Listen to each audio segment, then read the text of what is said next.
Миннән сиңа сәлам тапшыруының 2022 елында беренче чыгышына зур Ширкли авылыннан котлау сәламе алдык. Хөрмәтле милләттәшебез Абдрахимов Фәрит Шәүкәт улына 1 гыйнвар көнне 65 яшь тула. Күркәм гомер бәйрәме белән ихластан аны апасы Фаилә һәм сеңлесе Әлфия үзләренең гаиләләре белән котлап җылы теләкләрен җиткерәләр. Безнең газиз кешебез Пенза өлкәсе Олы Троев авылында күп балалы гаиләдә икенче бала булып дөньяга туа. Мәктәпне гел 5 билгеләренә генә тәмамлап армия сафларына китә. 5 ай гына хезмәт иткәч, аны армия сафларында кайгылы хәбәр көтә. Әнигә бары 45 яшь кенә булган чакта көтмәгәндә үлеп китте ул. Армиядан 2 ел узып кайткач, авырлыклар аркылы булса да Пенза шәһәрендә энем инженер һөнәрен үзләштерде. Укуын тәмамлаган яшь белгечне Карамалы авылына колхозга эшкә куйдылар. Намуслы һәм ихтирамлы хезмәте өчен аңа шул ук авылдан фатир бирделәр. Тормыш юлында ул үзе кебек бер һөнәрле, белемле тормыш иптәше Данияне очратып гаиләсендә корды. Мәхәббәт һәм хөрмәт тулы уяларында 2 балалары туды. Аларны тәрбияләп, укытып, һөнәрләр биреп, зур тормыш юлына бастырдылар. Аллага шөкер, хәзер инде балалар Мәскәү шәһәрендә үз гаиләләре белән зур урыннарда эшләп гомер кичерәләр. Ял көннәрен кайтып, әти-әниләренә ярдәм итеп торалар. Карамалы авылында 20 ел хезмәт иткәч, алар яңадан үз туган авылына кайтып, тормыш корып җибәрделәр. Хәзерге вакытка кадәр үз һөнәре буенча хезмәт итеп ул лаеклы ялга чыкты. Энем, абыебызны үз авылыбызда да барчасы да хөрмәт итеп яшиләр. Бөтен кешегә дә, туганнарына да ул һәр вакыт булышырга ашкынып тора. Эше белән дә, малы белән дә ярдәм итә. Хәзер алар оныкларын үстерешергә булышалар. Аның кулыннан бер килмәгән эш юктыр. Ул армый да, талмый да сыман. Лаеклы ялда булса да, аның йортында һәр вакыт мал-туар бетми. Шулай ук бакчасында да алар бик яратып, авырсынмыйча тормыш иптәше Дания белән эшлиләр. Ул язмыш сынауларына түзде, бөгелмәде, гомердә сынмады. Кадерле, хөрмәтле энем, абыебыз, сине чын күңелебездән юбилеең белән тәбрик итәбез һәм изге теләкләребезне юллыйбыз.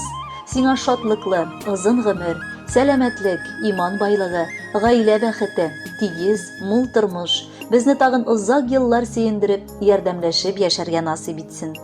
Котлы булсын синең юбилеең, сәламәтлек, бездән шул теләк. Саулык булса җирдә бар да була. Бу дөньяда тагын ни кирәк? 65 ел гомер күпме соң ул синең кебек яхшы кешегә? Кодрәтебез җитсә бирер идек тагын 100 ел рәхәт яшәргә.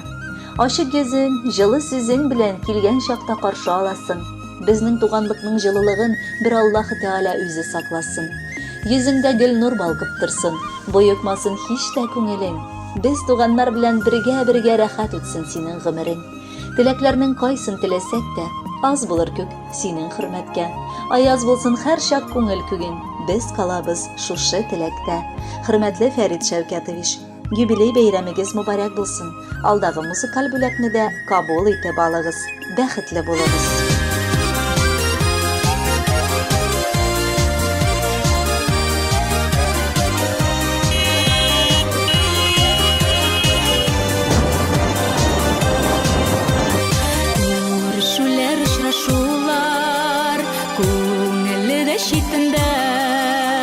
Җыелдык инең түрендә, ялның матур кешендә. Туганым, йортыңа кайгы кермәсен, гөрләп торсын ий түрем. Шаулап үссен чәчкәгеләр, ямьләндереп гомерең. Туганым, йортыңа кайгы кермәсен, гөрләп торсын ий түрем. Шаулап үссен чәчкәгеләр,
торсын үй түрең, шаулап үссін шешкеге.